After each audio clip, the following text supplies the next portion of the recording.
პრეზიდენტი ერდოღანი კვლავ აპროტესტებს და აცხადებს, რომ ისრაელის თავდასხმები სირიაზე და ლიბანზე იმ დონეს მიაღწია, რომ ისინი საფრთხეს უქმნის თურქეთს და მთელ მსოფლიოს. საკუთარ პარლამენტში გამოსვლისას მან განაცხადა, ციტირებ, იქ არავინ უნდა ეძებდეს ავანტიურას და ეს უნდა შეჩერდეს. აი ერდოღანის სიტყვები. ნეთანიაჰუს და მისი მკვლელთა ქსელის თავდასხმების სირიაზე და ლიბანზე იმ დონეს მიაღწია, რომ ისინი თურქეთს ისეთივე საფრთხეს უქმნიან, როგორც ამ ორ საძმო ქვეყანას. ჩვენ არ დავხუჭავთ თვალს ჩვენს ძმებზე განხორციელებულ არც ერთ თავდასხმაზე. ახლა ეს ადამიანები და მათი ხელის შემსრულებლები დადიან და თურქეთის მისამართით ეგრეთ წოდებლის მუქარებს ავრცელებენ. ამას თქმაც არ გჭირდებათ. ჩვენ უკვე ძალიან კარგად ვიცით თქვენი განზრახვა, თქვენი მიზანი და თქვენი სამიზნე. ჩვენ ძალიან ნათლად ვხედავთ, რას ცდილობთ. ჩვენ სრულად ვიცით, რა არის აღთქმული მიწის ილვის ილუზიის საბოლოო მიზანი. გმეთისნებით. ჩვენ ამას არასდროს დაუშვებთ. And we got live like 24 News Next English from our Alspendentis Owen Altermanistan. ასე რომ ის სერიოზულად ამბობს ამას. ჩანს რომ ძალიან ემოციურია. ეს სერიოზულია? ეს სერიოზული გამოსვლაა და მნიშვნელოვანი გამოსვლა ემილი. ნახე, ეხლა ხან მოვისმინეთ ის ნაწილი აღთქმულ მიწაზე. დიახ, აქ იქ რელიგიაც არის შეპარული, მაგრამ ძირითადად ემილი ეს რელიგიაზე არ არის, ეს გეოპოლიტიკაზეა. ეს იდეოლოგიაზე არ არის, ეს ძალაუფლებაზეა. რისი თქმა სურს ერდოღანს? ის გამოსვლის სხვა ნაწილში ამბობს, სირია და ლიბანი დამოუკიდებელი ქვეყნები არიან, მაგრამ ჩვენ თურქეთში ამ ორ ქვეყანასთან გვაქვს სითბოს გეოგრაფია.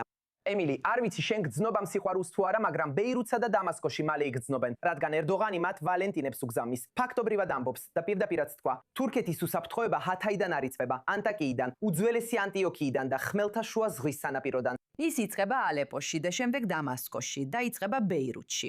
ეს ნიშნავს ემილი, ჩვენ თურქეთი ვაცხადებ გავლენის სფეროს, რომელიც სირიისა და ლიბანის სამხრეთ საზღვრებამდე ვრცელდება და ხმელთაშუა ზღვაში გადის. ის საუბრობს და ემუქრება მათ, ვინც მუშაობს გაზ სადენებზე, რათა გაზი კვიპროსის გავლით მოიტანონ. ამბობს, რომ ვინც დააზიანებს თურქეთის უფლებებს, როგორც ის განსაზღვრავს ამას, ან თურქი კვიპროსელების უფლებებს, როგორც ის განსაზღვრავს ამ უფლებებს, რა თქმა უნდა. მაშ თურქეთი მკაცრად უპასუხებს მათ. და რას ნიშნავს ეს? ანუ აქვთ მათ ისეთი ძლიერი არმია, რომ ამის გაკეთება შეძლონ. თურქეთს ნატოში მეორე ყველაზე დიდი არმია ჰყავს ემილი. ეს რა თქმა უნდა ძალიან სერიოზული არმია, რომელიც ამერიკული იარაღს ირებს. ეს კიდევ ერთი ამბავია, რომელიც შეერთებულ შტატებში სადავო თემაა. დიახ, თურქეთი ძალიან სერიოზული სამხედრო ძალაა და დიახ, ეს სამხედრო მოქმედების მუქარაა. ფიქრობ, ეს საკმაოდ აშკარაა ყველასთვის, ვინც ამ გამოსვლას უსმენს. და სწორედ ეს უნდა გამოვიტანოთ ერდოღანის ამ გამოსვლიდან, მაგრამ ეს რელიგიაზე არ არის, ეს ძალაუფლებაზეა. ეს ეხება იმას, რომ თურქეთი ამბობს, ჩვენ ვართ ის ძალა, რომელსაც გავლენის სფერო აქვს ლიბანსა და სირიაში. ემილი, ბევრ შემთხვევაში ეს მიმართულია ირანისკენ, ისევე როგორც ისრაელისკენ. რა ვნახეთ ირანისგან გასულ კვირაში. ირანი ამბობს, ფრთხილად იყავით. ლიბანი ჩვენი გავლენის სფეროს ნაწილია. და როცა თქვენ ისრაელმა ლიბანს დაესხმით თავს, ჩვენ ირანი ამას კვლავ თვლით საერთაშორისო სამართლის ნებისმიერ პრინციპთან წინააღმდეგობაში. მაგრამ ჩვენ ირანი ამას გარკვეულწილად ჩვენს წინააღმდეგ და ჩვენს უსაფრთხოებაზე თავდასხმად მივიჩნევთ. და სწორედ ამიტომ გგონია, რომ გვაქვს უფლება. რა თქმა უნდა, მათ არა, მაგრამ ჩვენ გვაქვს უფლება, რომ გიპასუხოთ თქვენ ისრაელს იმის გამო, რასაც აკეთებთ.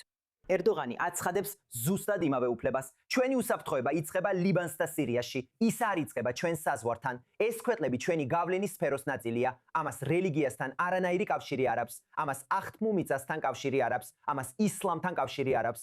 ეს არის შიშველი ძალა, თუ გნებავთ, თუ გინდათ. ეს არის ნაციონალიზმი.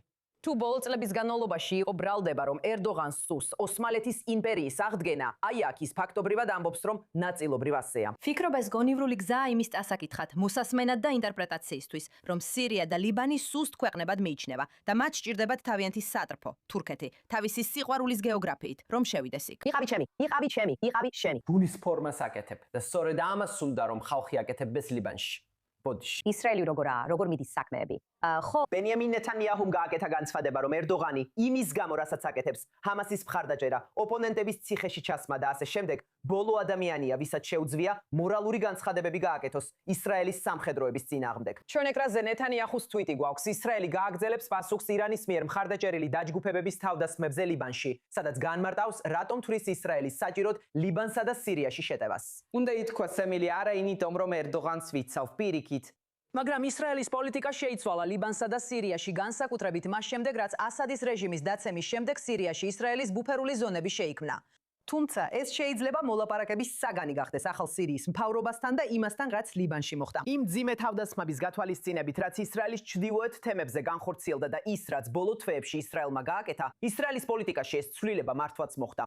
მაგრამ იმის თქმა, რომ ეს ნაბიჯები თურქეთის უსაფრთხოებას აზიანებს, ან აზიანებს იმ ადამიანის უსაფრთხოებას, ვინც სტამბოლში ისტიკლალის ქუჩაზე ყავას ან ჩაის სვამს, ხომ ასეა. ჩაი საკმაოდ კარგია, გუძფელად რომ ვთქვათ, თურქული ყავაც, მაგრამ იმის თქმა, რომ ეს მათ უსაფრთხოებას აზიანებს და სწორედ ამიტომ, როდესაც ისრაელი ესეთ ნაბიჯებს დგამს, თურქეთი არის ქვეყანა, რომელიც ჩაერევა და თვლის, რომ პასუხი უნდა გასცეს და აქ ისრაელში ჩვენს პასუხს გვერდზე ვწევთ. იფიქრეთ, რას ფიქრობენ ბეირუთში, როცა ამ გამოსვლას ისმენენ. თითქოს იოსებ ალენს ისედაც არ ყოფნი და საფიქრალი ირანის ჩარევით ლიბანში და ლიბანში მარიონეტული დაჯგუფებების შექმნით. 5 წლის შემდეგ შეიძლება ამ კაცსაც მოუწიოს ფიქრი ერდოღანის ლიბანში პროქსების შექმნაზე და ქვეყანაზე კონტროლისთვის ბრძოლაზე. თუ ლიბანი ყოველთვის იყო უცხო ქვეყნების გავლენის ბრძოლის ველი, ეხლა კიდევ ერთი მოთამაშე გვყავს, რომელიც თავის ვალენტინებს აგზავნის თავისი სიყვარულის გეოგრაფიით. ეს ფრაზა ვერ ამომდის თავიდან, ხო? იმიტომ რომ ცინიზმი იმდენად აშკარაა. მაგრამ ფიქრობ, მთავარი აქ არის გამოსვლა, რომელიც ძალიან მნიშვნელოვანია ისრაელის ფარგლებს გარეთ. და ეს გამოსვლა რელიგიას არ ეხება, ეს ეხება შიშველძალას. და ერდოღანი იხსნის ნიღაბს, აღარ არის შენი ღვები.